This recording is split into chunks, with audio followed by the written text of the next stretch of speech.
Lock up your players because no one is safe. There are just kingdoms being toppled, legacies being shattered, literally.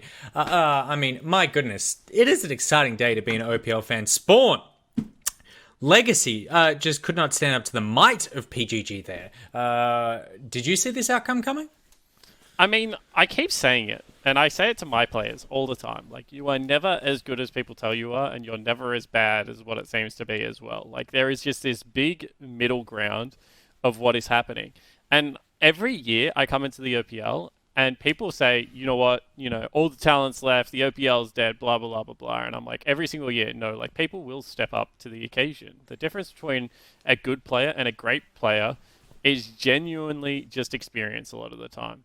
And as the people like Chaz and Get Back and all these guys get more stage game under their belt, now we're playing from the comfort of our, homes and things like that. It is actually a much flatter league than what has been shown. And it can just be little things, an overinvestment in raw mechanical ability as opposed to leadership, maybe a draft gap. I think we've seen a couple of those in the last couple of days. Maybe it's just that a team shows up and you play a little bit suboptimally. Like, not bad, but just, not to the normal standards that you like to play. And then, Pentanet can beat Legacy, Mammoth can beat Chiefs. And I think that the whole league is actually a lot more open than what it seems to be right now. And I mean, particularly given 2 weeks ago, we saw Chiefs second, and now they've plummeted down to fifth. Well, they were second tonight. Well, I mean, second tonight, sure. Before that game, they were second. They were 7-4, and they were going to have head-to-head versus the Direwolves, I believe.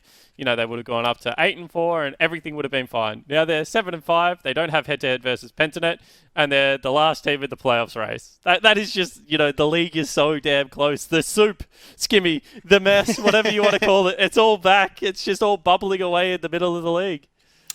We welcome back Rusty now as well. Rusty, the exciting thing about this is that obviously we're heading, as we get closer and closer to playoffs, these teams, there's so much to play for. You really can't count anyone out at the moment. Are we going to see some dramatic changes to the ladder as these teams, as Spawn was talking about, get that stage time and manage to make the climb? Or will the experience of a team like the Chiefs be able to take over?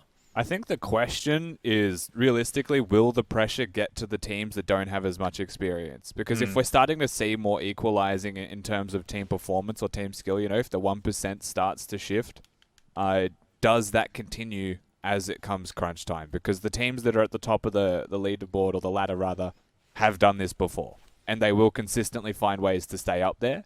And the challenge is on the rest of the pack to be like, can you actually challenge them when it matters?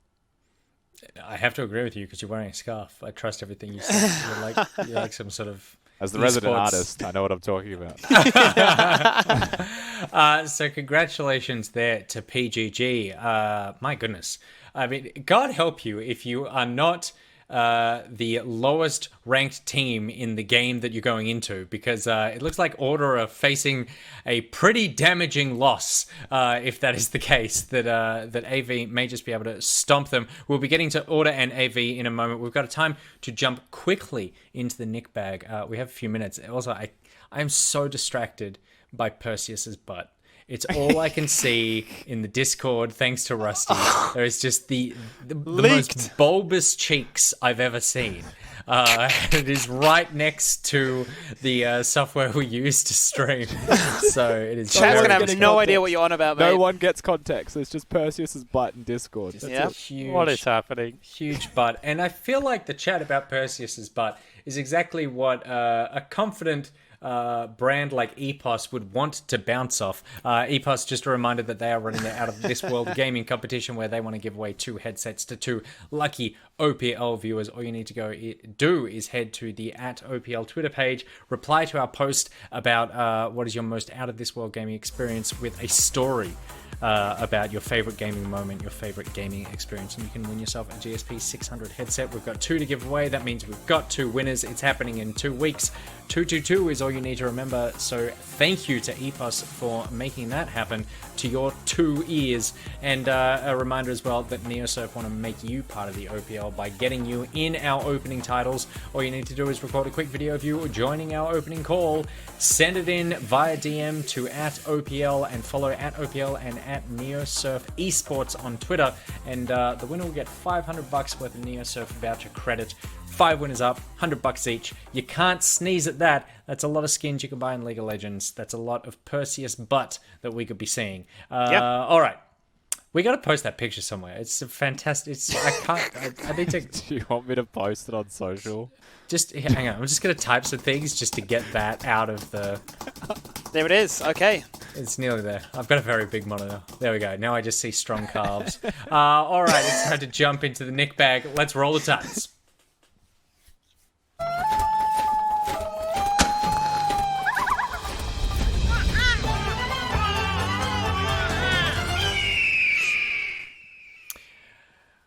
Okay, very quickly. I did ask for questions about how we can help fix I've made a huge mistake in your life. Fedora Frank 42 writes in, help, I tried making mead and now my entire house smells like yeast. I'm not sure how to fix this. Spawn, you seem like a kind of homebrew style of person. Yep, well, bleach will kill anything. That's true. So if you want your house to smell like bleach as opposed to yeast, just anywhere there was mead, now spray bleach and the yeast will die and the bleach will live on forever, because I bleached my shower the other day and I nearly killed myself off the fumes. So that was great. Or you can just double down and now become a baker and say that this is the way your house is supposed to smell. And maybe you could be one of those like weird people that make sourdough and you have your own culture and you pass it down to generation to generation. And then you just have your own like starter culture that feeds off the yeast in the air. Mm-hmm. So what we're saying is that all you need to do to get rid of the yeast smell is begin making sourdough, start having kids so that you can start sending that sourdough, what's it called, base? Starter, is it? Starter. Down the line. Aussie Rookie says salt kills yeast, so you could just salt your house. You could just wander around your house salting everything. I mean, but I don't mind the idea of like just overwhelm it with a more delicious smell. And baking seems like a very obvious choice. You could Rusty? like lather your walls in coconut oil, because that's acidic. I'm sure that kills yeast. Yeah. And I mean, it goes with the butt that I'm looking at right now as well. That's I do like baking. I am secretly a bit of a pantheon. I'm a big cook. I like cooking. Cooking is very fun, and baking is funner than cooking most of the time. Well, baking's a science. When you nail baking, cooking's easy. You can make anything taste good. Just add a bit of salt to it. But baking's tough. So there you go. You just become a professional baker. Okay.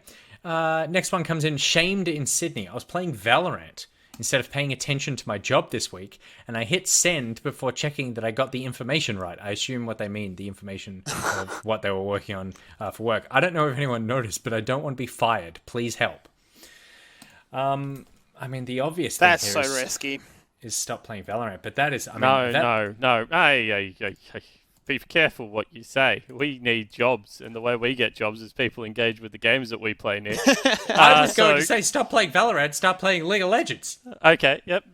Definitely a choice. The other choice is go on the offensive. You don't want to work at a place that only allows you to send one incorrect email. Like, come on. What is this, a dictatorship? I'm allowed to play Valorant, and I'm allowed to make a couple of mistakes. You don't pay me the big bucks. That's why I'm mediocre and why I play video games during my day. Come on. Yeah, that's why. Oh, right. Oh, it's even better now. Even better. So I'm doubling down on it now. I'll fight Matt Bouget on your behalf. We just got fed some information about the identity of this person. I'll tell you what. Well, that explains this further question, which I'll follow up with, which was, I am the social... Oh, sorry. A child has wandered into my room with a drill. No, that's your drill, Butter. That's your drill. Hopefully wearing clothes look this at time. that. Okay, I'll be out in a second. You go fix something. It's Poppy. Yeah, you put those away too. This is how we do it. You broke. We're gonna let him finish. Bench, do you want to come and explain what happened? He actually has a drill. He actually does. Yeah, Look he has a. It's not a real drill. It's okay. You just say hi to him. Banj, want to tell us a story? There you go. Okay, so no. There he is. Look at him. Hey, mate. Love you. Okay, it was adorable before. Shut the door now. The identity of this person, this follow-up question here. I'm the social media manager for the OPL, and I scheduled a post congratulating Legacy on their win yesterday because I thought there was no way Mammoth of all teams would pull it off. How do I redeem from this? There you go. That's who it was. It was our social media manager. That is so funny. That's not an email. I thought they said they sent an email. You just delete the evidence. If Cover it it's with both, names. it's been a big week. No, they just said I hit send before checking that I got the information right. Okay. I assumed email. See, now, because it's gone out to the public, if it went to internal stakeholders, you're safe. But when it goes to the public, you need to be made an example of. So no one else does this in the future. So I expect your resignation. So not me, because I'm not your boss. I'm your boss. This is a public firing, and I'm really sorry that this is the way that it had to go, but unfortunately it is. So there you go. We are actually helping people solve their problems, and the problem is get another job. All right, the final game of the day. It's Order versus Avant. We've seen a lot of upsets today already. Order looking pretty strong at second, Look at him. I believe. He's already making a prayer. Avant Order of the favorites. Quite further down the table, but looking to climb back up. Today is a day where anything can happen. So let's see what does as we jump into the final game for the day, and I go find whatever else has been broken around this house. It is Order versus Avant, and it's coming up with the Macca's Champ Select.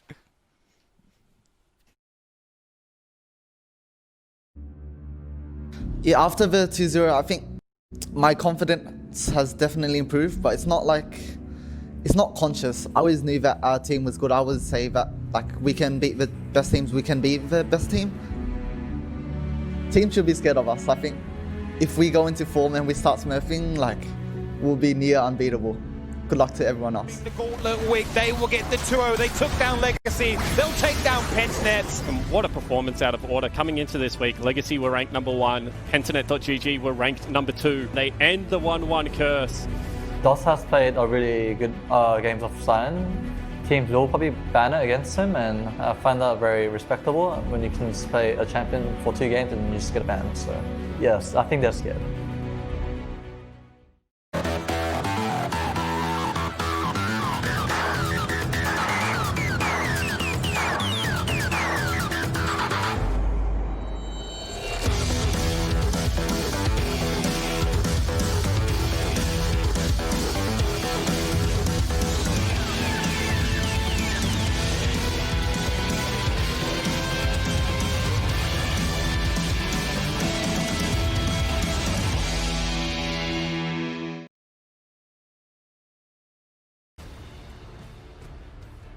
Out with Order taking on Avant Gaming. Order looking for the perfect 2-0 back. Press and the likes of Oriana were never given the opportunity to deliver on that. So I'm expecting some creative things coming out of this draft, and the first thing that stands out like a sore thumb is a Kog'Maw ban. Yeah, Kog'Maw going to be taken away early here. Now, Kog'Maw did receive some buffs, specifically in the way of being an AP mid laner. Was played in Europe. I watched G2 play it last week, and it was very successful against the Nazir. And I do think that it's very relevant against a lot of AP mage style champions in mid lane because you can outrange it pretty easily. That ban to me is a clear indicator that they've most likely been playing the Kog'Maw mid lane. And I do know that Gunkrab could play at AD carry, whether that's to be expected or not doesn't matter now as it has been banned away. Certainly has a few of the bans been targeted now onto Only. He's in some fantastic form as well at the stage of the game. Order really showing up to the table so far, and Volibear definitely put in a fair bit of work yesterday, so not going to be available for them here. Varus, the final ban, you'd have to imagine, especially when you're on red side, you can't afford to let a team have it as a first pick priority, so now it begs the question, what are we going to get as a first pick? Do they Ezreal first pick, or do they Oriana first pick? They've done this Order against some other teams. They're actually going to go for neither of those. So Ezreal up and available, but that's fine because Ashe handles it decently well. And I like this, honestly. I'm a big fan of Ashe in general. I think that Ashe is incredibly strong right now, and just general lane control that can come out of one champion. You can just pick the Ashe, and it's almost impossible to win that lane against it now. One of the biggest wins of having Ashe exist, with Varus being permabanned in the current meta. And it's so interesting because I feel like you can draw so many parallels between the Varus as well as the Ashe. Both have that harassment from afar, both have the diversity to spec into two different ways, on hits or from afar with a poke build, and both have some CC ultimates fully engaged. So I'm really looking forward to sort of seeing how this meta continues to evolve. Given that the Ezreal and Aphelios are still up, Avant Gaming decide to go for the Aphelios. And they're going to combine that once again with the Lee Sin. A pocket pick for Lisa, a pick that he finds great success with, and we've got some fantastic Lee Sin players in the OPL. I can hear you. You're coming through loud and clear. Your face was frozen, but that's okay. You're back. Hey, here we go. The scarf is animated. It lives and breathes. Oh, back. All right, I'm back. We're back. We're gaming. We're winning. Everything just turned off. Whew. That was so wholesome, though. You're like, can you hear me? I'm like, you're coming through loud and clear. Orianna is going to be locked on in. So is the set. The response quick as could be. Avant Gaming decided to go for the Chaz LeBlanc, so they're going to make sure that things work for them there. Tons of damage coming online as Avant Gaming now decide to take away the Bard. Ayla has been in such impressive form. I mentioned yesterday the big man is definitely showing up, and that Bard performance yesterday, Giga, Turbo, Smurf, it was lit. Super mega OP. We also are going to see a LeBlanc here from Chaz sharing his champion pool with Claire. So much at the moment, it feels like. And of course, a lot of Claire's champions are starting to come up into the meta. And I wonder, you know, we are seeing them elsewhere around the world, but Claire's also just been playing so incredibly well that he may just be influencing the champ pool now of the mid laners. Nevertheless, we're going to have an Orianna versus LeBlanc once again. Just with two different players this time around. We've got the set flex like you've mentioned already, and we're getting a lot of bans away from Ayla. But he could still very easily play something like the Thresh if he wanted to here. Not the worst option, honestly, so far.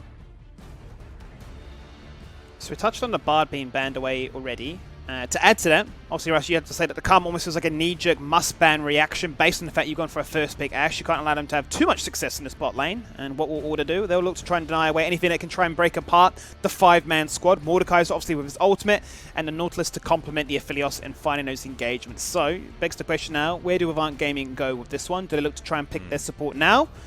And find themselves the best success in a counter pick for the 1v1? They will. They're going to go for the Thresh instead. It's locked and loaded. Yeah, so they're going to deny the Thresh, in my eyes anyway, away from Ayla, just as much as it is going to be picked for themselves. RP obviously a very good Thresh player. And now they've gone for the Thresh, LeBlanc, Lee Sin type comp, and of course, depending on the weapons, Aphelios can join this mix, but a lot of pick is the name of the game here for AV. Order on the other side definitely have a lot more team fight focus, and those two picks that they've just locked in for themselves basically cements that fact. That's a dangerous comp. It certainly is. I was getting so excited. I saw a Jace for a second and thought, are we going to have a poke comp with an Arcane comp at Ashe, and just look to try and say, you have this engaged composition, but if we poke you low enough when you do look to try and jump it in, you can't do much. I was going to change things around a little bit here. We've got a set support. We've got a silent top lane. If ever Swiper gets given the opportunity, he says, I will punish you, and I will use it. So, Nocturne, probably the one big wildcard champion that we've seen locked in here by Order, is very good into LeBlanc. Makes life so difficult to be a LeBlanc, especially once he hits that level 6 mark, and you can't use distortions and dash around to dodge the ultimate. It's going to hit you no matter what.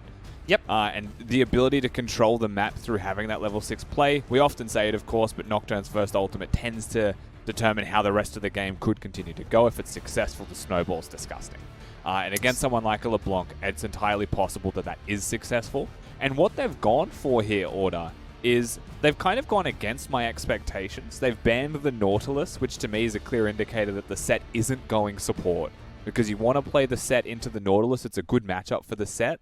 They've picked the Thresh, and Order have said, you know what, let's still put the set in the support position. Ayla's going to be picking that one up.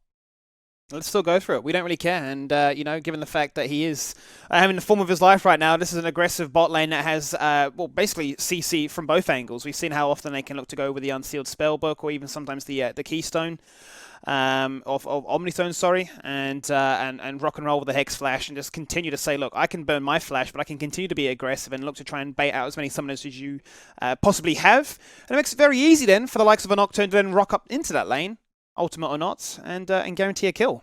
Yeah, I think the word of the game, especially for, you know, levels 1 through 7, let's say, is volatility. And that's really important for a lot of the champions that we have running around on this Rift, is how they can capitalize on a volatile game state, right? LeBlanc, Lee Sin exceptional at doing so. Thresh also entirely capable of making those picks and really affecting a volatile game state. And on the other side, you've got your Ashe arrows that could come out at 6, Scion ultimate as well, and then the Nocturne ultimate. So I think the one major difference here is that a lot of Order's play style probably comes from their R button usage, right? Where for the side of AV, it's a little bit more variable. You've got your Lee Sin Qs, he could flash kick, sure, but like LeBlanc's dashing around. There's weapon cycles for an Aphelios. Thresh could just hit a hook. And then there's the teleports, of course, from Ornn. They don't necessarily need their R buttons to make those picks, which could work in their favor if they're able to outplay their opponents. For me, I mean, touching on what you mentioned there, it feels like Avant are all about finding those picks, making a fight quick, decisive, and saying, all right, you've got a wombo combo, but now it's a 4v5. Can you execute as cleanly as you would have wanted to done otherwise, right? I look at that top lane and say sign into 2 AD. It can be a quite tough matchup for them to try and gank and look to target. And we've seen how this weekend in particular has been a big showcase of forget top lane, forget bot lane. It's all about that mid-jungle, 2-minute 40 gank before the scuttle comes online, and looking to try and like flip the game on its head and decide who actually has the strongest early game start. Now, I will say that I'm a big Thresh and support style player, and if I'm against a Nocturne, it's very simple for me, right? If Nocturne has ultimate, I just stay out of vision, and if Nocturne ever turns the map dark, I throw a lantern to my carry. That's it. Sure. And then you're gone, and Nocturne doesn't really get anything done. So that does, present a potential risk for ganking somewhere like the bottom lane. Which I think is a big part of why when we're looking at this draft and I highlight the LeBlanc and highlight mid lane, I think that's the place we're probably going to see the most action early. And so there's a lot of onus on someone like Api to be at the right place at the right time to nullify potentially what only can get done. Certainly is going to be. It's going to be a game that really showcases what these two teams can try and do. And, we continue to see comfort and evolution in terms of what the meta presents. We had a bit of a strange week where we had the likes of Zarya Rakan coming back into the front of things. We've had Fiddlesticks showcase himself, but only once, with the Middlesticks being so damn annoying. But it is starting to become that staple that, despite there being comforts, there is a meta for a reason. And we're going to continue to cycle through a couple of those picks that tend to favor us. In terms of this game, it's going to be a big one. Avant won last time these two teams met. That was a month ago, but before then, it is Order that have a 75% win rate for this entire year. So as it stands, they are the team that would statistically come out ahead, but if stats are anything to go by, Rusty, this weekend is completely dismissed all of that.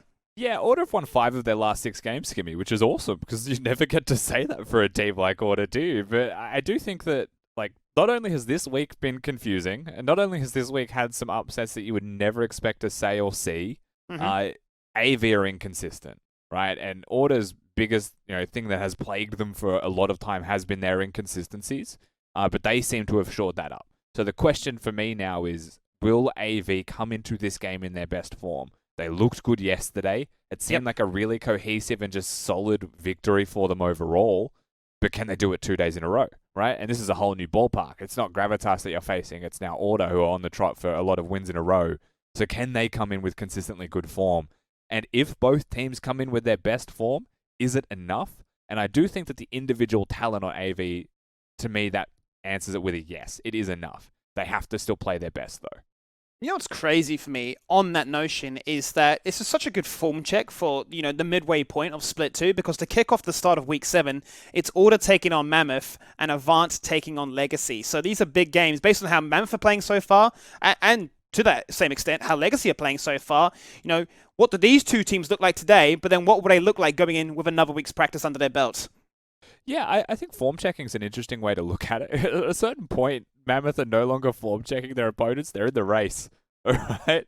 But they are form checking the top of the table. Certainly are. And this soup, as Spawn has referenced it many times now, towards it being, is becoming a thicker and bigger soup every week. That Mammoth get more wins, and the top of the table starts to lose, and at a certain point, it just becomes a giant mess, and we just have a big mud fight to make playoffs. Because we don't even know who the best team in the league is right now. If Legacy and Chiefs are consistently losing. Is it Direwolves, Skibby? Are they the best team right now? Well, that has to be the question, right? We mentioned it before early in the day when I was casting with Spawn. It was like, well, who is the best team right now? You know, Legacy have had a defeat, Chiefs have had a defeat, Pentanet are hot on heels of everybody saying we can beat you on any given day. And Dire was kind of like coasting through at the time saying, we're going to try and explore a new identity given how the meta is shifting. And the biggest, obviously, talking point has to be the fact that Varus continues to get nerfed. He's going to get nerfed even harder on 10-14. But Ashe is... Yeah, absolutely. But Ashe has fulfilled that role of saying, well, I can do the exact same in a similar fashion.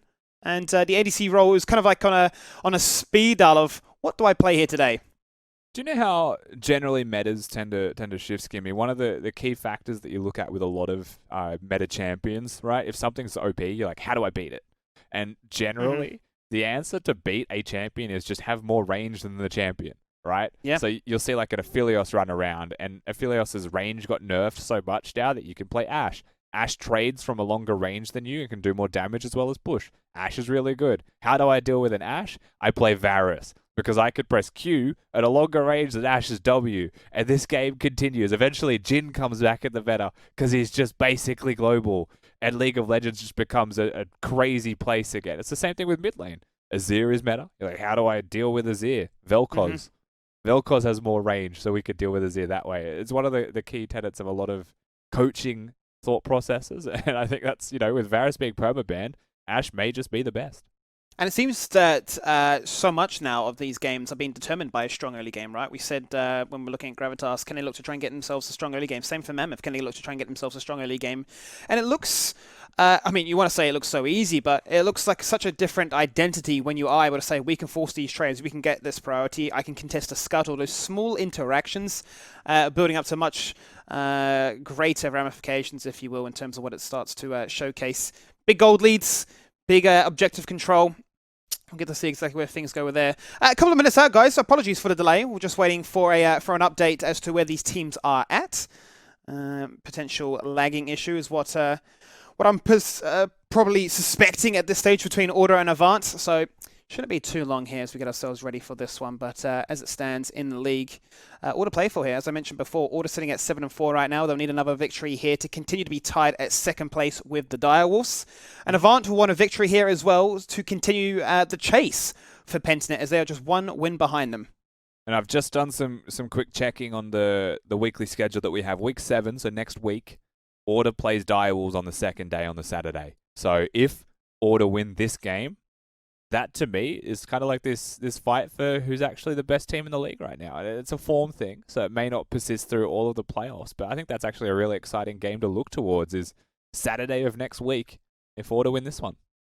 Yeah, I mean, obviously next week is pretty stacked. We already mentioned some of the games that we had to look forward to. Another game, obviously, is going to be the OPL Classico. Once again, Chiefs up against Legacy.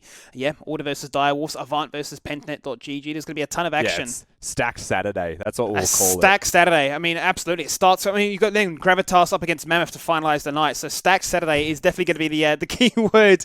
SS meaning screenshot this gameplay, because it's going to be exciting. It's going to be enjoyable, and it's going to be one that we'll be keen for as we Avant. Up against Avant Gaming, and what I'm gonna bring it back to the point of Nocturne has been changed. He's been hotfixed on 10-13, so it should be a little bit easier for him to find full value, full force.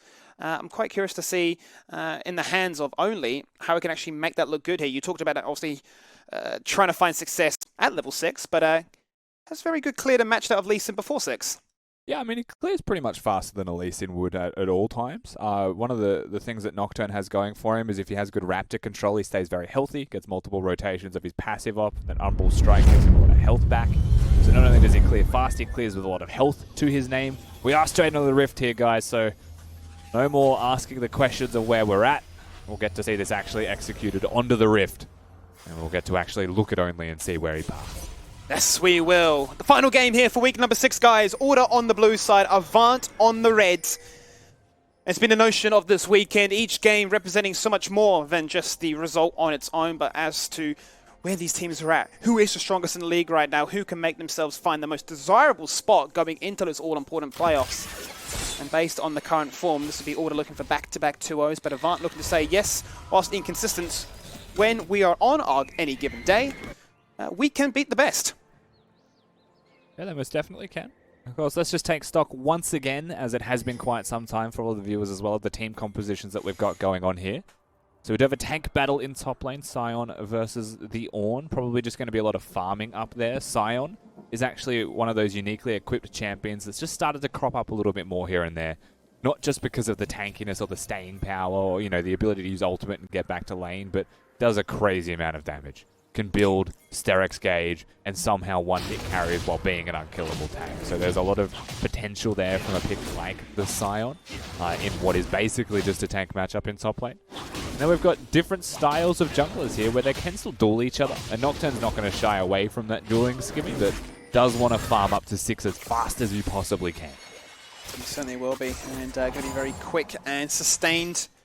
Quite healthy as he goes for that clear, as Ayla is going to be running a phase rush now in the support role, so no crazy keystones that we've seen sometimes in the past. We've had other players look to go for the Omni Stone, if you will, and siphon through the damage components, as comes the Haymaker, looking to try and remind Epi that you started with Flay, and you're not going to find a hook just yet. Yep, able to throw down some free damage just because the Flay had missed. Ayla not going to have the W right now, so just looking to step up and try and punch someone, and that's mostly because they'll get level 2 first, as we eye off mid lane trade. Trade's looking good so far, but keep a note on Harry's positioning. He is actually going to go away from the wave and actually going to get himself some deep vision down in both the pixel brush as well as the little curve coming in to the river itself. So going to be quite well protected from a parving attempt of Lisa. That's going to allow him to now play top side. Just a big old biff happening between top laners, but like mentioned, nothing particularly doing. It is a corrupting potion to the Doran's shield. The Papyrus is going to very happily go for resets and get some more sustain. Remember that Ornn saw some changes, so if you want to buy items while outside of the base, you want to do it while you have more resistances, so you get more value out of those item purchases. Don't run yourself completely out of mana before you buy a mana crystal, is the lesson that you should all consider. Gets a smart here from Lisa. Despite all the vision being down the bottom side, he is actually going to get topped. A gank from the top side, and nothing's going to come of that one. He's just going to jump into the lane and then back away as Chaz is far too far away to try and assist him in that one. But that is going to be a case of both junglers now utilize their priority to guarantee the scuttles. Yeah, and that's exactly it, right? You've got push on the top side of the map. Ornn's going to guarantee top side Scuttle Crab control. Mid lane was volatile, which is why Lisa kind of gave it a quick how you going before he considered going for the Scuttle, just in case. And bot lane, of course, for Order going very positively, as you would expect. And Ashe having a lot of threat to push forwards, and Ayla just being tanky enough to stand and deliver damage and prevent AV from trading back. So we touched on this a little bit yesterday when Avant were playing as to how were they able to usually find their greatest success. What really does this inconsistency boil down to? And a lot of that came down to you know, finding a very strong bot lane, getting an early turret, or getting a sizable amount of turret plates to build up a gold lead and sort of like snowball from there. In recent times, that hasn't necessarily been the case. Ooh, nice. Hold that fort for a second. Because actually does take place top side. As that's going to be a knock-up. That's going to be a bit of proc, and that is going to be Swiper falling on down. The Afterlife comes on out, but only has already left that lane and will not be able to do too much here. Papyrus, one auto attack left. He's going to survive. Only realizes what's going on. He's going to try and come over and help. That was close. Swiper's going to be spewing. Yeah, he'll be devoed. He's not going to find the trade back as close as it was. He'll get a flash out of Papyrus, so you take that as a win. You know, he was already dead, so being able to get a summoner spell back, we take those. We do take those. Gonna make it a little bit easier for him to now gank. As Papyrus will just teleport himself back into the lane. Only just pulled such a solo queue thing as well. You've got Sion running someone down. Juggernaut has just died, and Only's like, I see a minion wave. I might go take that one. I'll catch your missed minions. the cannon. This game. It's doomed. I'd imagine he's insanely tilted after that previous skirmish. But not going to change the outcome. That he continues to do a ton of damage before the Swiper's got his measure here. He's looking for it. Continues to get the knockups. Not going to evade out of that AoE effect just yet. He's just literally going to run him down in this lane. Hits him with the cannon. He's going to flash on forward. He's going to hit him with the knockup. He just does it. He just does it as clean as he said. Look, who cares about junglers? Here's the white flag. I will solo kill you. Get out of my lane. Yeah, Swiper just waves a white flag after getting the solo kill. You could see that one coming as well. Papyrus very much overextended and tries to take some unfavorable trades. Swiper gets the positioning on him, completely wraps around his position to be behind him, and then it's just a case of sitting there, getting your auto attacks in, weaving the damage, and very nicely done there from Swiper. Knows what he can get done and executes. Harry looking for the 1v1 also in the mid lane right there. Going to have one more orb. No, not going to land as Chaz was forced to flash away, holding it for as long as he could, but now going to draw the attention of Lisa to give him some aid. He's going to be basing this one by sticking around in the lane with very low health, but Ayla and Only on the hunt right now as well. The reinforcements will ensure that nothing's going to happen to Hayri at the very least. Api also going to come into the mid lane. It's a whole party. But can they stop the Drake from being started? You know Chaz has to go back to base. You don't have priority in bottom lane. That's basically just permanent. An ever-present fact. So the numbers here are going to be far too strong. It looks like it's just going to be a blue buff trade instead. Yeah, you can see Lisa right now going into the Order jungle and taking that one away. And we'll have confirmation as to where Order are on the map, given that they are all committing to this one. Mountain Dragon taking off the ball with an Infernal to follow. So we're going to be playing for Cloud or Ocean, which not too bad currently. Given the state of both these teams, we'll be quite content with that one. Yeah, most definitely. Of course, we are seeing the top lane trades happening yet again. Paprise tries to go for a brittle auto and gets cancelled by Swiper, and honestly, he may just go for another solo if Paprise isn't careful. But of course, he has Lisa waiting in the wings, so we'll see how Swiper chooses to play this on, because I think even he feels like he has enough to solo him. Only is in the area. Doesn't have ultimate, however. Is a camp behind, but Lisa will have his ultimate, so isn't going to commit to this one.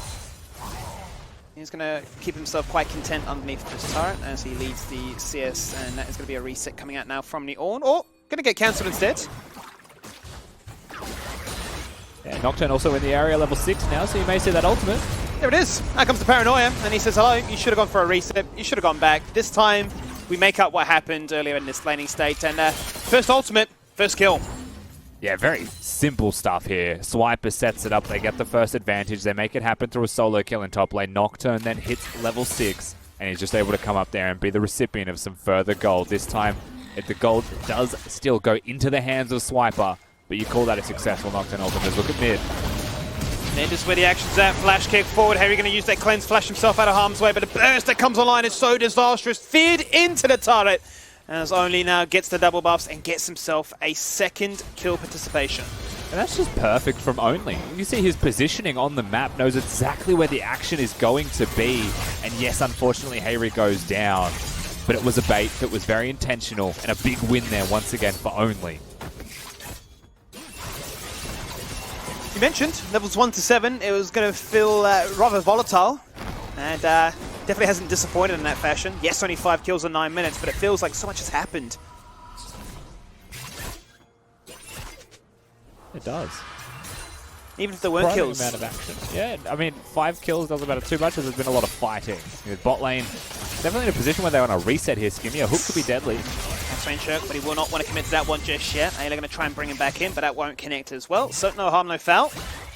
Rare wanted to actually commit to that fight anyway, as he has very little mana. Yeah, they want to reset in bot lane. Lisa now actually moving towards the enemy red buff as well, knowing that he has the bot lane advantage, and maybe Only is aware of this, maybe he is not, but he's going to sneak away some Krugs regardless. He's about to see each other. Oh, hello, I was about to dive your bot lane. What are you doing here? He's going to jump in. Yep, Rare's been denied that base. He's going to look to try and run away as far as he can! Oh, one more! No! That one single chakram. Zoom in on that one. It wasn't enough at the end of the day. Not enough chakrams. One little Wizzy boy was on his way, but just not enough damage. They're going to be able to push the bot lane turret though, go for some plates. Yeah, just a couple of years off being able to get that kill there, Skibby. One more plate will be a very good still result for them. No flash used by Rare though. So really when you're looking at the summoner spells available for Order in bottom lane, they'll still be happy with that outcome. Could have been a lot worse. Certainly could have been. Has to burn the cleanse. Hangs onto the flash. Dead even, however, in this mid lane. An assist to each name. But they're both keeping it up in terms of their farm potential and will need to be, as they are a big driving force as to who can then look to try and come ahead. Harry played the Orianna yesterday, didn't have the biggest performance on the pick. It didn't matter in the end, they were able to still come ahead with the victory, and some shockwaves at the last minute were able to deny when the likes of a Wukong and Elite tried to pounce on in. And you know one thing that has changed this week for AV is 2 games in a row of Gunkrab. You know, last week we did watch a couple of Violet games, and there were some definite moments where you're feeling like is a weapon unleashed a little bit too soon onto Summoner's Rift, or, you know, wasn't picking the battles the best. And they came in yesterday and they looked a little bit more refined overall. It does make me wonder what contribution Gunkrab had, you know, not just in terms of mechanics or anything, but in terms of his voice. The last time we saw Violet was on that Kaiser game, Into the Dire Wolves, where we had the montage, if you will, of Violet getting the quadra kill up in top jungle. And, I mean, Kaiser was so far ahead, just unable to find the fact of a fight that worked in their favour. But pertaining to this game, at least, it is Gunkrab here, and currently finding a lot of success as he will drop that turret now to 2 final plates. A hook will once again connect. Appy is on. I just continue to be so impressed with Appy on these hook champions. Even though they're not resulting in anything massive, it's that pressure, right? You hit your first hook, your opponent's like, all right, he's on here. You hit your next 17 in a row, like, damn. Your opponents are going to be terrified that you're just never going to miss. It really does add up. Leona's, Nautilus's, Fresh. I'm waiting for the Blitzcrank, then we've hit the trifecta of just, you are the hook god. Right as it stands, all that pressure is rewarded. Those turret plates will then translate into a dragon. And now we are playing for a Cloud Soul. And I mentioned before, you know, how impactful this could be for some of these teams. Well, you know, you look at the likes of the top 3, maybe even the top 4 of Avant on their draft here. Hit the ultimate, and it's very easy then to try and displace yourself. Same could be said here for Order as well. Nocturne looking to ult himself in. Shockwave, Enchanted Arrow. Just guaranteed sticking power. This game could very easily just start to blow out of control and just be a big swip stiff. If he continues to farm as well as he currently is, being 2-1, having the 10 CS lead as he starts to get those items, and closer to level 11 as well. You know, Sion's base damages are nasty, and the more he can farm, the more health he has. And you can see the pressure that he's starting to get in top lane. It's not easy for him to step up and actually auto-attack the turret and get a demolish prompt, as he does have the Barmy Cinder. But hey, you summon Shelly, she'll do the work for you. It's a free turret in top lane, and Swiper now unleashed onto Summoner's Rift. Guarantees that one. Now will he be able to get a second headbutt off? It would be a luxury. But Lisa is pathing towards mid-side, so it's possible. And he's going to use the Herald as a bait and then try and get a nice desirable trade across. He's just smashing out some camps. Eyes go towards the bot side of the map here as well. You know that Swiper's winning top side. You know that only was there. He's now pathing his way back down to bottom side, however. We do not have a Drake for 3 minutes, so if only does path towards bot side, there is no camps. There is nothing for him to do other than using his ultimate in a lane looking for a potential kill. Maybe even to protect Rare. You can see the way that this is going right now. It's starting to really get a little bit out of hand in this 2v2. So yes, this time the hook will not land. The turret continues to be become crippled as Avant are hunting. Ignite actually got burnt there, so there's a 1v1 taking place. Shockwave goes on through. As a teleport comes out now from Swiper, Paranoia goes on out. They are fighting in the darkness. They don't know where people are at. That's going to be the connection. That's Lisa's health bar being evaporated. The arrow came on through if they needed extra CC to lock him down.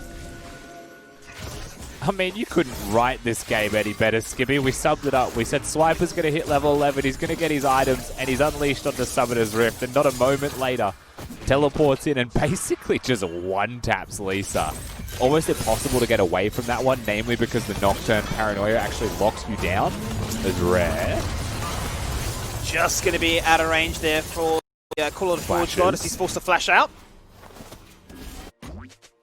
Probably shouldn't have been there in the first place. But tries to defend the turret and does have to pay with a Summoner spell and a forced reset. Once again, play the game around the Sion and win the game. Rare used his arrow before for that play. Of course, even if it doesn't connect to the target, it was on mark. And steps a little bit too far forwards without it after. How good does it look, though, when he does get the Sion? He gets that small lead, even in that matchup where we said he shouldn't win. Then he gets the 2 kills underneath the turret and it completely swings the matchup in their favor. This is a pick that no doubt we'll come to see more and more. And like some teams where you have those pocket bans away on the likes of a Bard or a Fiddlesticks, one that team's going to start to now respect and need to actually deny away from this man. The concern in this game, if you're AV, is that your only magic damage is a LeBlanc. And when it comes to the team fighting, it's not going to be very often that you'll find your LeBlanc wanting to hit a Scion, right? So executing these team fights is a very delicate game to play if you are AV into what is now a Fed Scion. Certainly is. He's sitting on the Tiamats. He's got the Sunfire cape as well. No doubt he'll be working for a Titanic Hydra at some stage of this game as well. And the guy will become monstrous as we hit that 16-minute mark. And the lane side swaps are what come online, with Harry being forced out here to continue to achieve that first item spike, most notably probably going for the Archangels.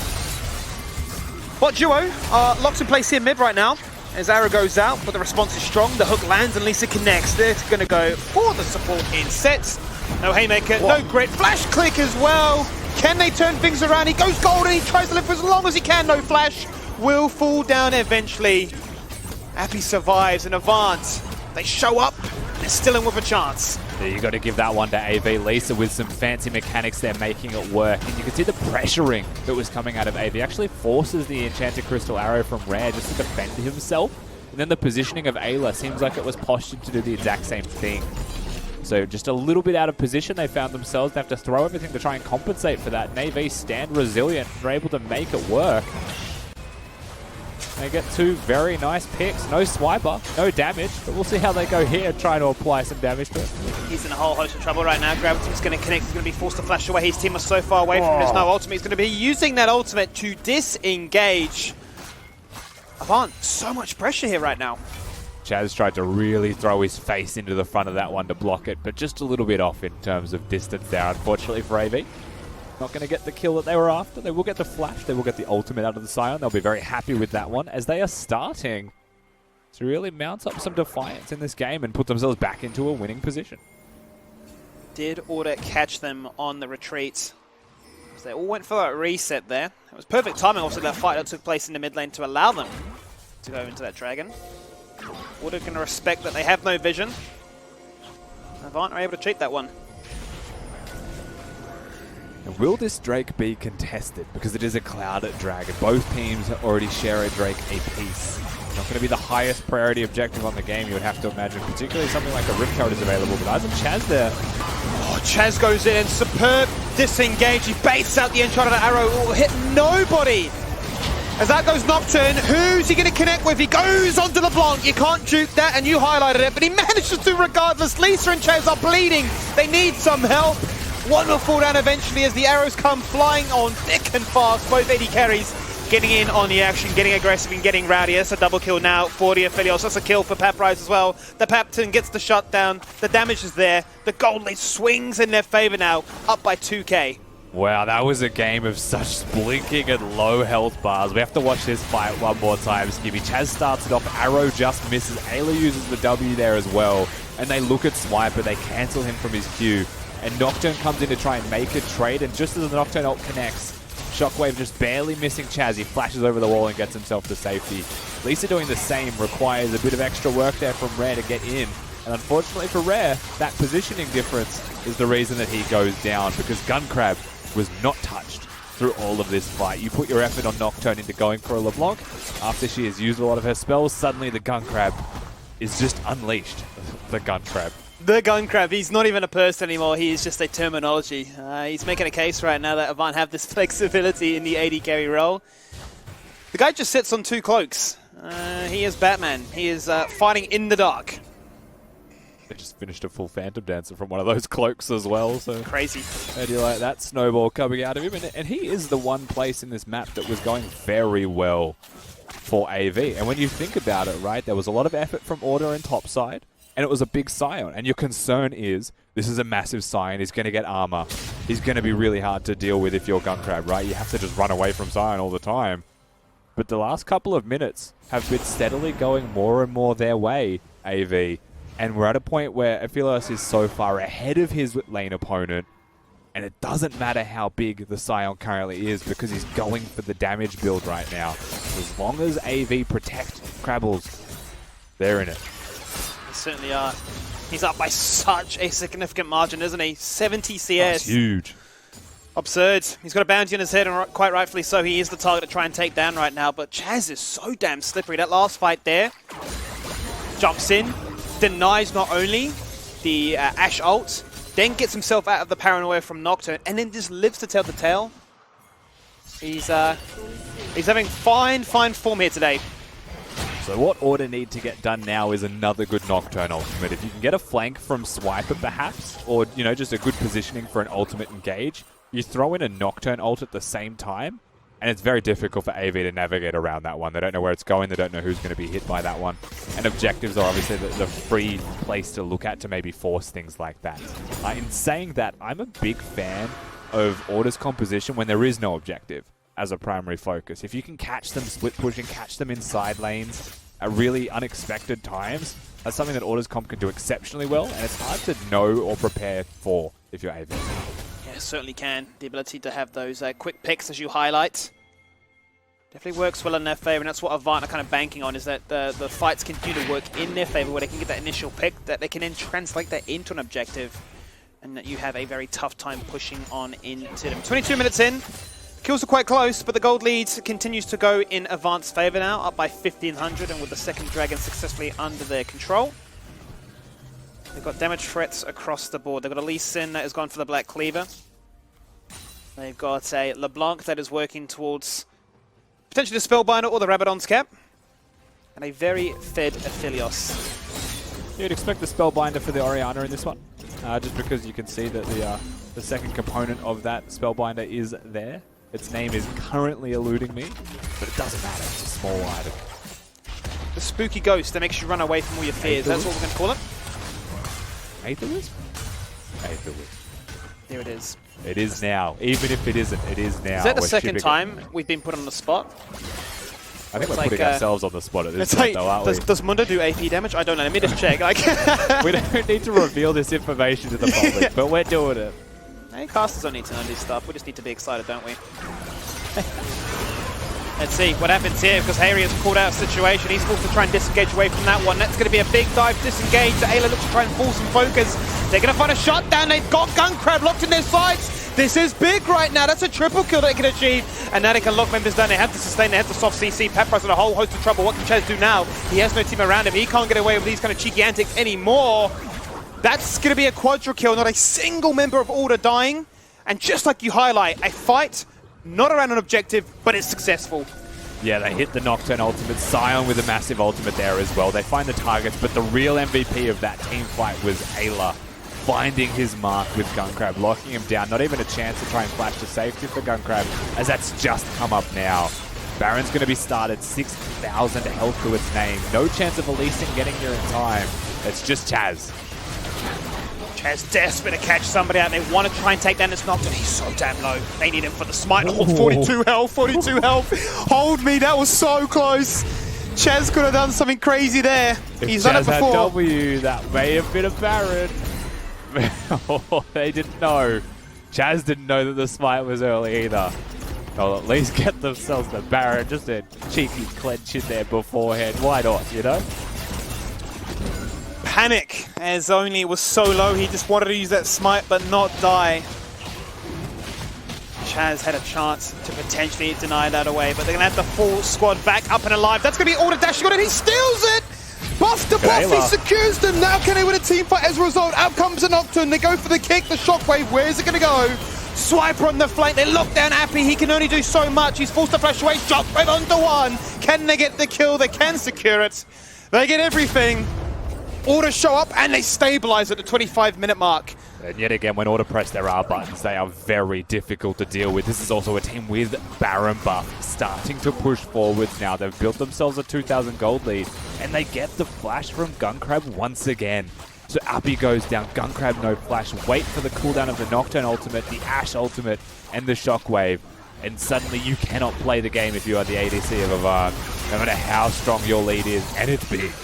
It certainly is. The knock-up, the damage, the connection onto Swiper. He can just walk gracefully out of that one.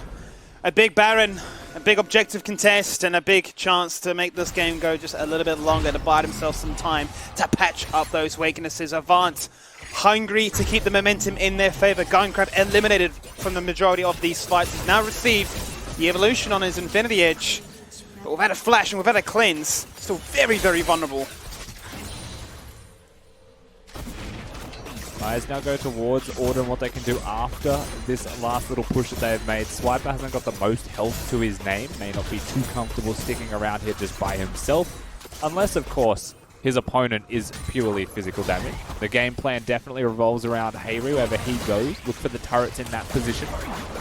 Reinforcements will get here to make sure that this turret drops and a bit of extra gold into the pockets of Order. As a successful Baron push helps them to break down more of a lead in this game. It certainly does. How close was this game before? About 1,300, but now 3 turrets successfully taken down. That makes it a 5k buffer separating these two teams, working wonders to stabilize the economies of those champions that were a little bit behind right now. They're going to try and target Hayri. He's forced to try and survive as long as he can. Shockwave's not going to connect Soda to do much, but he gets the cleanse, he gets the flash, he buys some time, and he allows his team to try and join this fight and try and find some value, please. They're going to find it. Avant do it. Chaz gets a double kill. He turns things around. He picks them apart. He flourishes in what LeBlanc just loves to see. The hook will not connect. Rare is still alive. Ayla's in the backline. He's trying to grab as many people as possible. The fight is so damn disjointed, but Avant stick together as a 5-man squad and turn left, right, and center like CCTV camera. They know where you are and they lock you down. That was a bit overzealous from Order. I mean, it has to happen once in an Order game, doesn't it? But they see the mark, they see Hayri caught out of position. Nocturne uses the ultimate. My first thought was that they use the Nocturne ultimate just to try and dissuade AV from the fight. But then he took it. Skibby, he took the ultimate. He went in and tried to make a play. He just dies. And then you're like, okay, there's 2 people gone. You don't need to keep going. But they kept going. And they kept going. And an outstanding stopwatch from Gunkrab saves him from a set ultimate, maybe to get some extra trade backs there from Order. And instead, it's just a lot of kills going the way of AV. You're potentially looking here, Rusty, as you highlight. Gunkrab hitting that 100 CS mark. The Flame Horizon is a monster. I was concerned because he had no summoners, but that stopwatch. MVP. Yeah, we've really hit a point where it's just like Rare's not farming nearly as much as Gunkrab is. Gunkrab's getting all of the resources. Chaz still has a ridiculous amount of farm considering how much Gunkrab has, but they've stopped giving majority of the side lane if they can to Paprise. He's going to be grouping up with the team much more often. And the jungler of AV has pretty much stopped farming as well. He's gone for the Black Cleaver build, and now he's gone for a Locket. So definitely going supportive items. It's not often that you see a Locket of the Eye and Solari on a Lee Sin. But they know the state of this game. Protect Gunkrab, win the game. It certainly feels like that, doesn't it? Shields and heals. And Rare in a whole host of trouble. The arrow goes out once again. Very vulnerable. Has no flash. Has the cleanse available, as do both AD carries right now. Time is ticking. 40 seconds on the next on the next Cloud Dragon to contest. And Avant aren't, they're not letting them chill. They are bringing the pain, they're bringing the pressure. It's just so difficult to be Rare in this particular game. So much threat onto him. If he's protected, if someone's standing in front of him, it's okay. You've got an Orianna that's going to be much more well-equipped to deal with someone like Chaz on this LeBlanc. You've got the Seraph's Embrace now. You're working towards your stopwatch. And ultimately, the Zhonya's Hourglass. So you know who's going to get picked on constantly in this one, and it is going to be the Ashe. Stopwatch check. It will be 2 stopwatches available for Order. Mid and jungle. Avant don't have a single one, not a Zhonya's.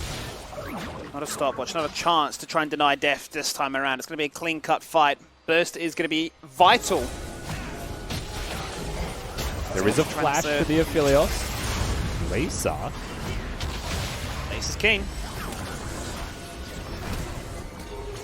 Only going to look for it. There's a fight on 3 different fronts. Once again, we've seen this be a bit of a story of this game. It's where LeBlanc flourishes when she can chase you down and not get collapsed upon by multiple members. Order are disjointed right now. They're separated from the rest of the team. Once again, Avant continue to swarm them in one cohesive spot.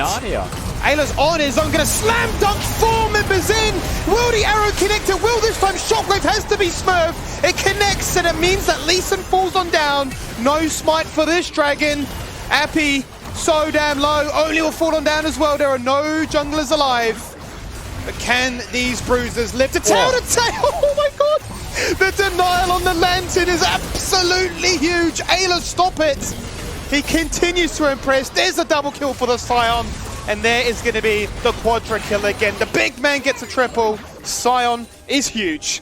Then Chaz is going to clear the wave, so he's actually going to try and prevent Order from pushing for inhibitors. He will be successful, but Order are still going to be the ones who win the team fight. Now they go over to the Baron once again, and they're not going to have a smite to secure this one, but Chaz is not going to be going over there to contest it.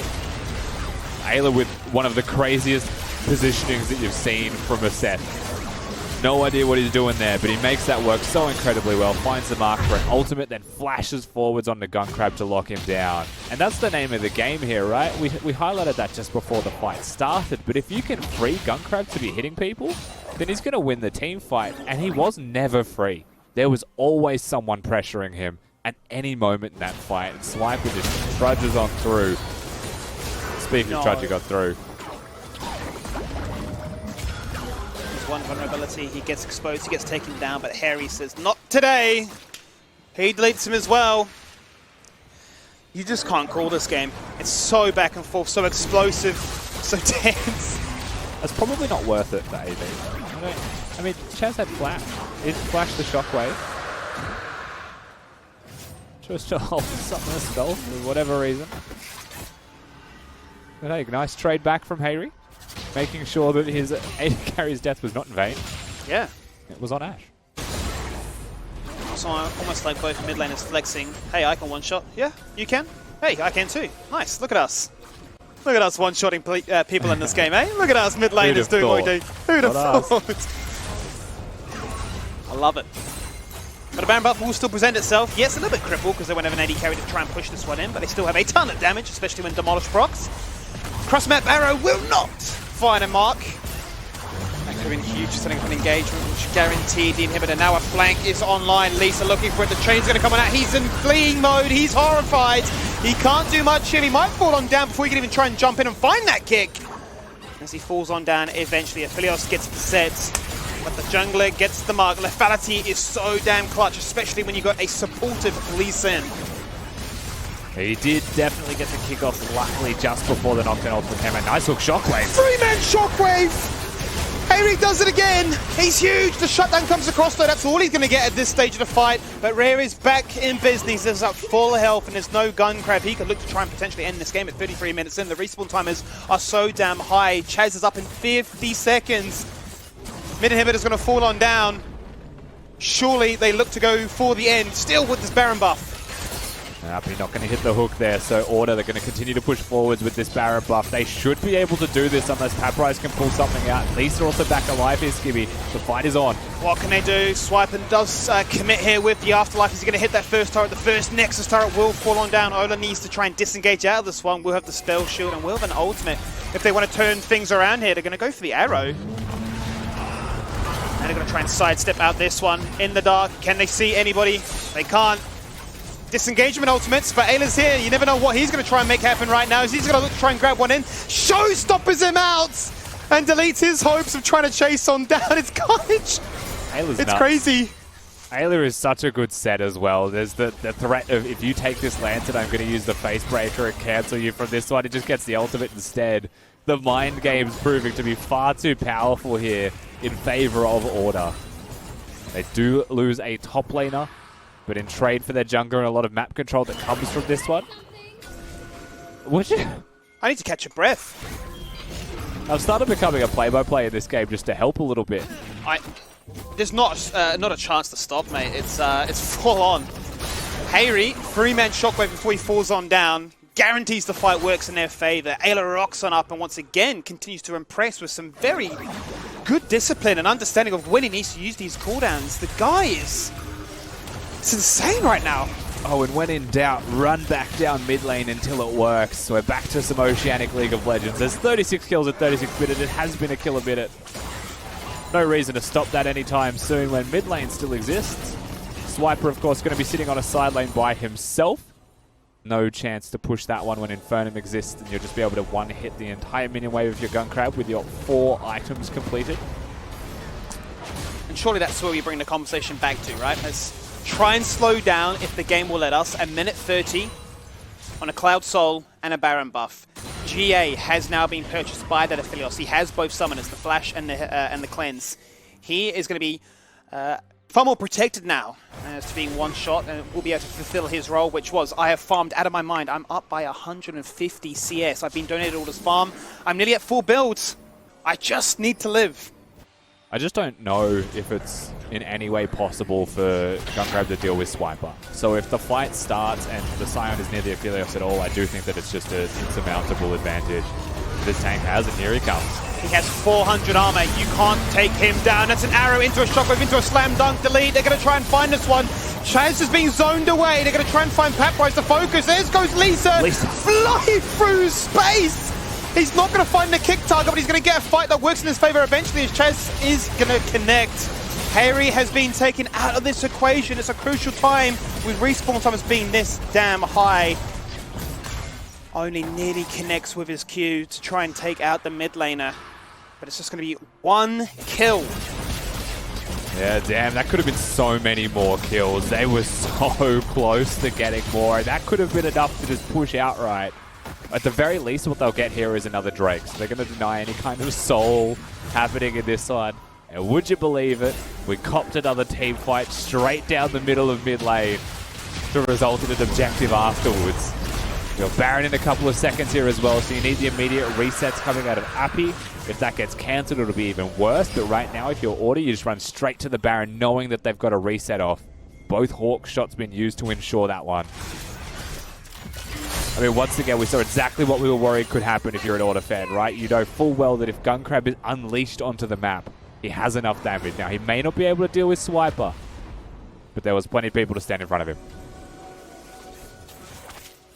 He had to burn the flash, had to burn the cleanse, but hung on to the Guardian Angel. He's going to be banking on that as such a big turning point here. Rare going to open up with his ultimate right now. Pull the Forge God to try and deter just that. Flashes had to be burnt on either side. That was a little bit preemptive, but I don't know about you, Rusty, but I'm actually sweating. This game is so damn tense. I'm so clenched up. With this just unbelievable aggression, you know? We're going to start the Baron here. We'll see if the trade's available. Lisa's running from base. It's going to take quite some time for them to even get to this pit. They know it's being done now. He's going to get here in time. They're committing. They're going to put them into the dark right now. The nightlight is off. Can they get the Baron still? They cannot. Now can they get out, or will they look for the fight regardless? Ayla with a two-man knockup, locking them all in place. And the shockwave to connect afterwards. The fight looks so good! Swiper! He's a man on a mission. He has armor, but he has damage as well. And they continue to be clumped up. AoE after AoE. Chaz trying to find an invitation for a backline delete. He can't find anybody to jump onto. And the guy, the fight went on for so long. He's still full health. Ayla might actually suffer here. Unfortunately, Chaz is just going to be knocked towards him. They're going to try and get those resets off. And unfortunately, Ayla may have just gifted them the free reset, so they will get back to base. The game will continue, although Paprise's health bar will not. That was inevitable.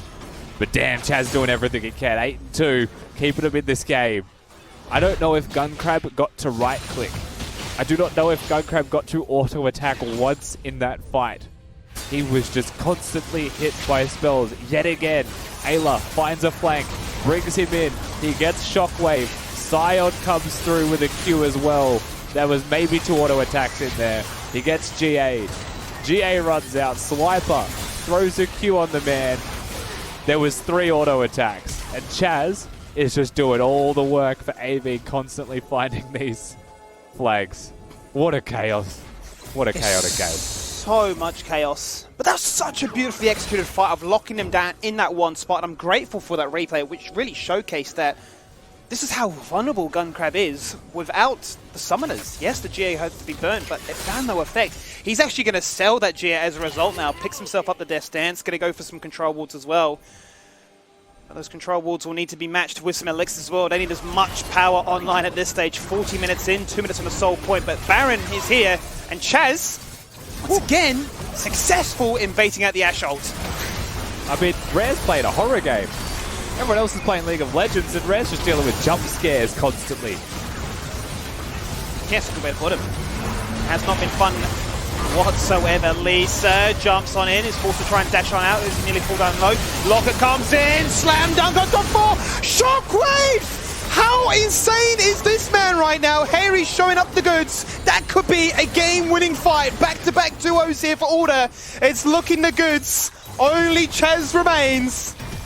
How on earth do you shut down Order? They've beaten everybody in their way. Out goes the white flag, fitting too. Back-to-back 2-0s, the team to beat, the team to keep your eyes on. Oh, man. That was a heart attack game. That was just like, I'm not spawned. Let me tell you, I'm feeling it after that one. There's every single fight that happened, man. There was almost like a double flame horizon for Gunkrab, but he just couldn't play League of Legends. You know, the enemy comp was just so well sculpted to deal with him. And every time you're like, man, what a sick combo. Ayla hit the spell, and then it was followed up immediately by Hayri. Chaz is just like quietly achieving in the background, taking them out one at a time. Wild game. I was lost for words, and that's saying something. I was lost for words on how to really call that one. It was craziness. Sheer craziness. When you think Order had it, Avant showed that they could do something. Then a team fight goes, okay, it's looking good now, but Avant continue to find ways to get back into this one. No idea how to break that one down. I need to cool down because my face right now is as red as a tomato, but we're going to throw it back to Nick Boy to bring us back in to close out the night. Nick, are things far better on your end of the world? My end of the world, everything is fine. My son is no longer just drilling holes in random parts of the house, so I think we're all good. Congratulations there for the boys. Like you said, I mean, every game, with the exception of the first one, every game has given fights, has given surprises, has given some sort of like narrative that we weren't necessarily expecting. And Order continuing to just look so solid, and I feel like Rusty. For me, at least, it seems sneaky. This seemed like a sneaky build where suddenly Order are putting themselves in a really strong position heading into the second half of this split. I mean, I think what's funny about it is we always look at Order one game at a time because we're always worried, and it might be a joke about the curse, but like they have often gone 1-1 and been inconsistent, and they've just had a string of consistently good performances while everyone else is fluctuating around them, and that's all it takes, right? And suddenly they're in a position to challenge first place. That's right. Well, congratulations, Order, and AV, you will have another chance to do this all over again next week, as will you guys, to join us for more OPL action. Let's take a look at the results from today, because as I alluded to, there have definitely been some surprises, and absolutely, if you want a good laugh, check out the Legacy Twitter page, because they are taking the loss today very, very well. Direwolves taking down Gravitas, game number 1. Mammoth, the 2-0 weekend against the 1-2, an absolutely dominant performance over the Chiefs. Pentanet.gg being able to fell the tree as well with Legacy, and then Order taking down Avant Gaming for game 4. Just a spectacular evening of League of Legends, and I cannot be happier for Mammoth. Mammoth just... This was the weekend that I feel like they needed, and those guys just must be so happy with their play and so proud of what they've been able to do. Can they do it again next week? Let's take a look at the schedule for next Friday, because Mammoth are coming back with a vengeance, hopefully, and it is Order's turn to take the hit in game number 1, the most anticipated game of next week. Legacy versus Avant for game 2, Chiefs taking on Direwolves for game 3, and then it's Pentanet.gg versus Gravitas for game 4. Can Mammoth continue with this, or should we be moving this game up to tomorrow to just continue the streak? As a big fan of momentum-based weekends, Mammoth would play all of their games right now if they had the option. Absolutely. Like, that's just the truth of the situation. When we were in our gauntlet in 2019 last year, we felt like if we had played Bombers the next day, we were a good shot to win it. The game, unfortunately, took place the following Saturday, and they just destroyed us, like, systematically just took us apart limb for limb. I'm sure Mammoth would want to play all the OPL games right now if you gave them the option. I think they absolutely would. Let's take a look at the standings and see how it has been shaken up, because shaken it certainly has been, thanks to tonight. Legacy still on top, but they have 3 losses to their name that were not there 2 weeks ago. Direwolves coming in second. It's then Order third, Pentanet.gg fourth. The Chiefs falling to 5th place. Avant Gaming on 6th. Mammoth, the standing does not belie the performance given this weekend at 7th, and then finally Gravitas rounding it out at 8th. So there's a lot of there's a lot of compression there in the middle as well. That means that the coming weeks are going to be very spicy for teams, basically teams 1 through 7. So there is a lot still to play for and a lot to win for these teams. So we are excited for it to continue. Gentlemen, thank you very much for joining me tonight. Tonight's been a very enjoyable evening, I think, Rusty. Yeah, absolutely. I mean, when games put up this much of the effort, we don't have to do anything but enjoy the ride. It's been a wonderful day. Just sitting there in our pimp scarf, enjoying life. Skimmy, the bomber jacket was an excellent choice. You're looking great. You ready for the MPL? I am. I might not talk, though. I might just sit and nod.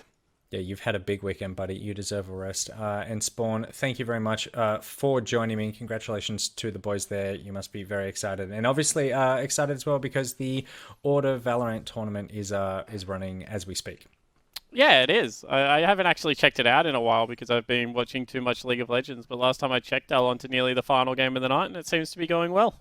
There you go. So once you've hung out with us for the MPL, there's still more Riot-based action for you to check out this evening in OS, and that is the way we like it. A big thank you to the production staff and good work, everyone involved, for getting through some of those technical hiccups that occasionally do pop up with this online broadcast. You guys did a great job of fixing that so fast, but the games were absolutely worth the small amount of break that we had there, so thank you as well to the audience for your patience there.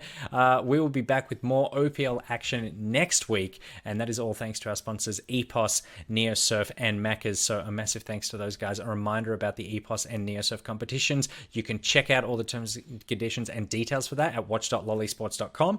And they want to give you stuff. So please just open your hearts to them and let them shower you with gifts and rewards. I think technically I have to say they're prizes, but you know what I mean. All right, we're going to be heading into the MPL, so we are excited to jump into that. If you want to play with us, make sure you add me, Nick Boy, on the League client, and you might be able to jump in and game with us. Until then, we are out.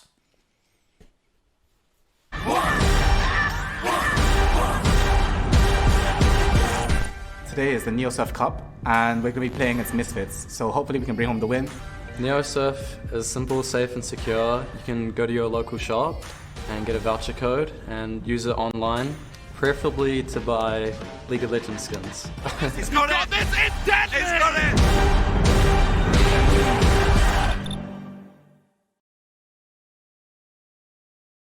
If you're craving the taste of your favourites, head to Macca's for a fast, safe and contactless drive-through experience.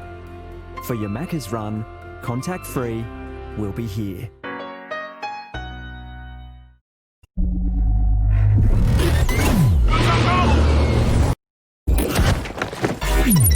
Target inside.